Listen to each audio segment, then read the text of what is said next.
What's up, guys? So I wanted to bring you a few videos today of the caravan because a lot of them are on the Spanish, like the Mexican channels, and also there's some from people that are in Mexico. This is stuff that you're not going to see on mainstream media. Most of you guys wouldn't know to pull it up this way, simply because you're in the United States and you probably don't speak Spanish, but you're wanting to know what's really going on, what these people are doing, and so I wanted to bring some of these videos to you. I was rendering a video. I tried to do one earlier and the videos were super slow, so I want to bring you a few of these videos now. This video right here, pretty self-explanatory. You got a little girl here, you got a bunch of grown men right here.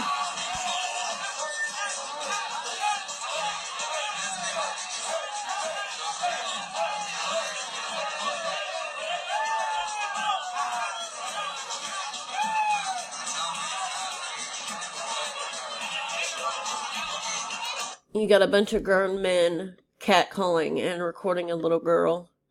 Where's her mother at in the picture? God only knows, but I certainly know that I wouldn't let my kid dance like that in front of a bunch of grown men that are recording.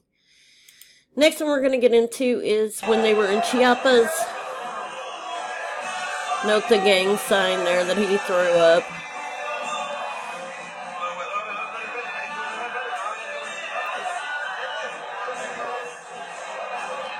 This guy comes out of nowhere, goes up and kicks this guy in the head. So one of the Mexican citizens,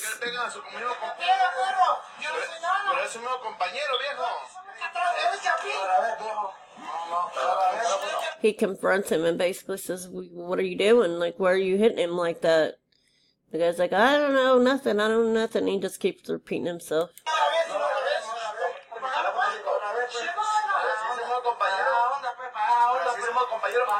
You see these buses right here. These are the buses that the migrants were brought in on from Mexico City. That's the ones they took their whole trip through Mexico. So the thing about them walking, they walked. Yeah, there's pictures, but most of the time these buses or big semi-trailers were in the picture everywhere on, 90% of the videos. So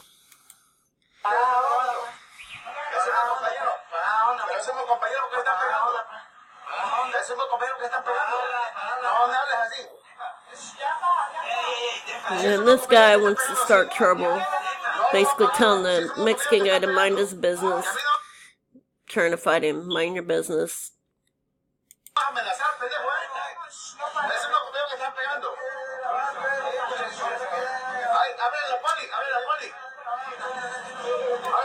He says somebody needs to call the cops instead of sitting there hitting him more.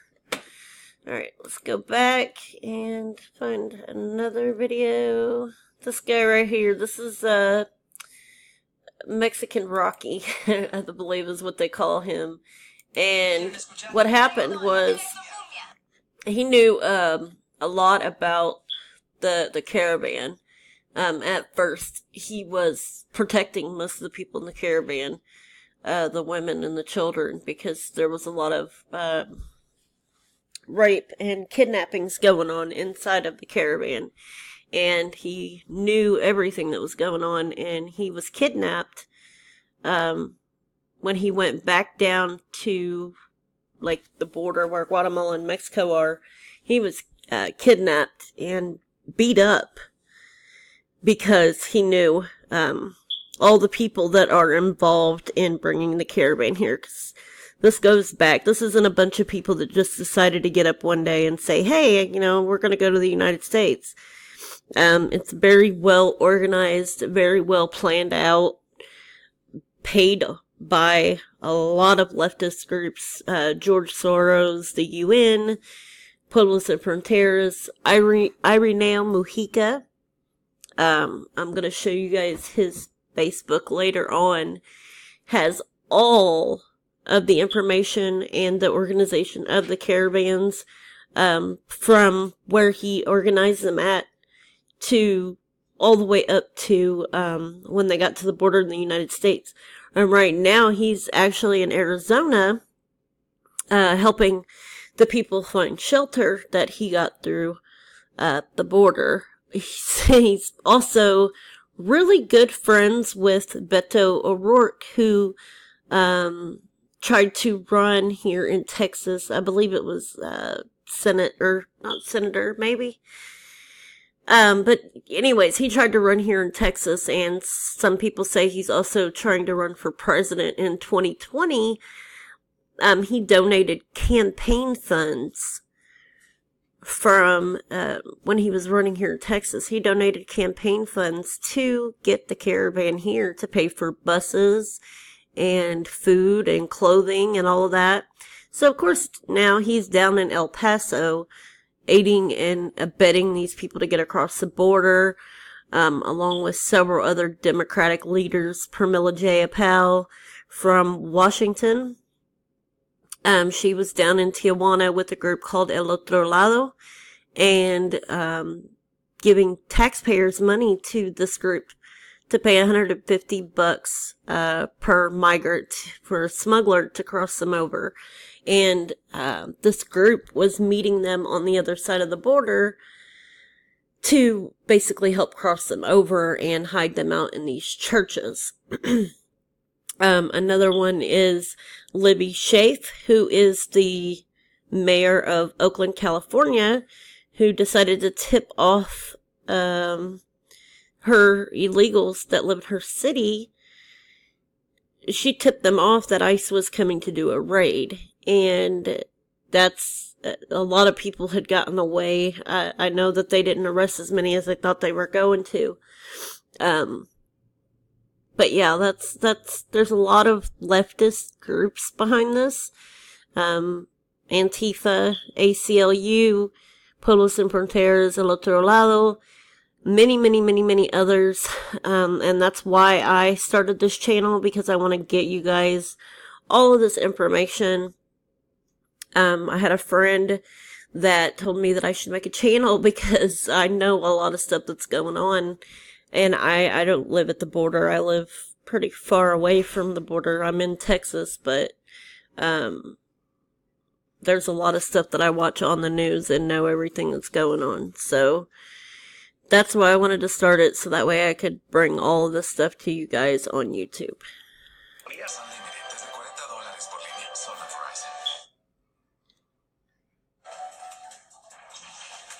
Amigos, gracias por su sintonía, gracias por estar con nosotros una vez más.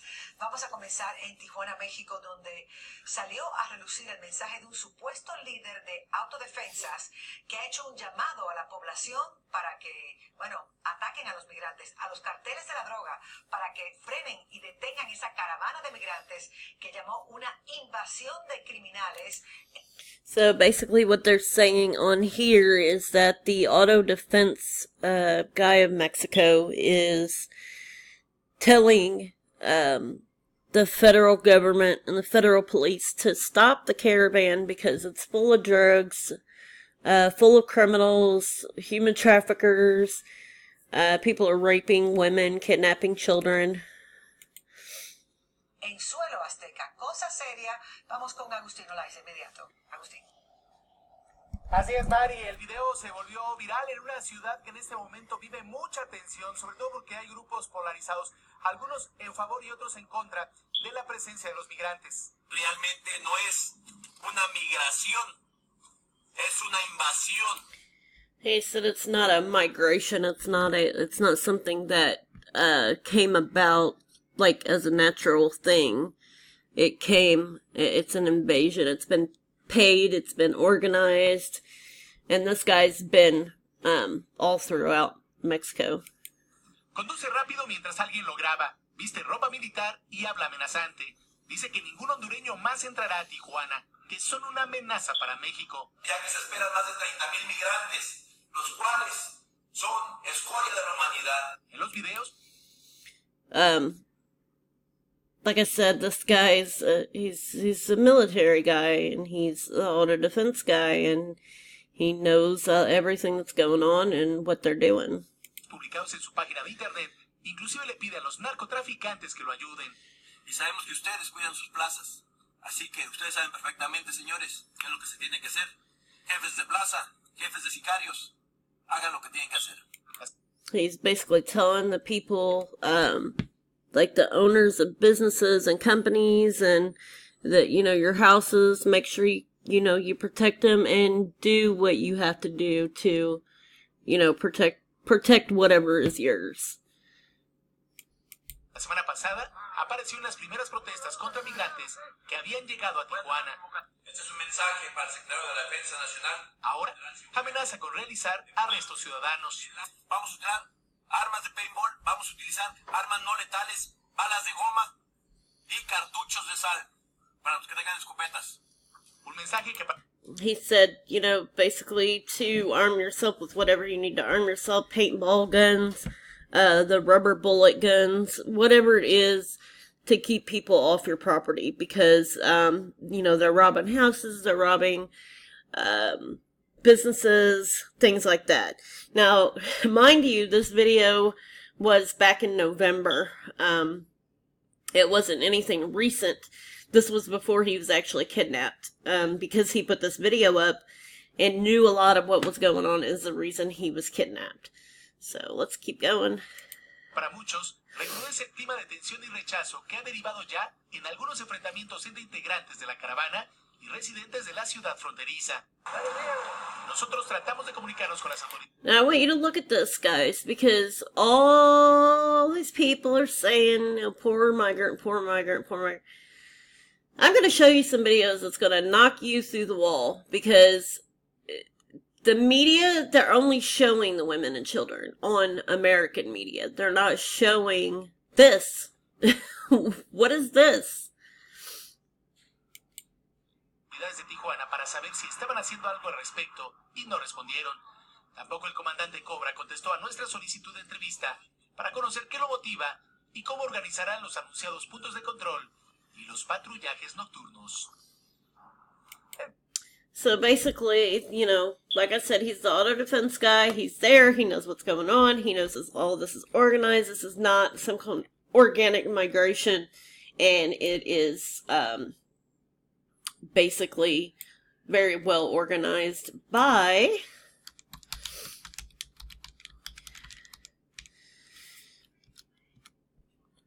And anything you try to pull up on that group, you're going to find something to do with George Soros.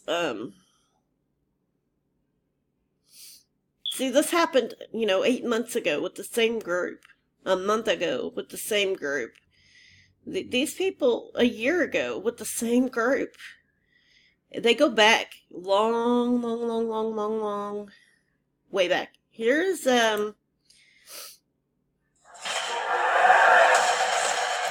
this guy right here, he is the organizer. My time's about to run out on this video. But I'm going to come back and I'm going to show you guys in the next video who Irene Mujica is and how he organizes all of the caravans. And I want to kind of start out from the beginning and then move my way up to, like, what's going on right now.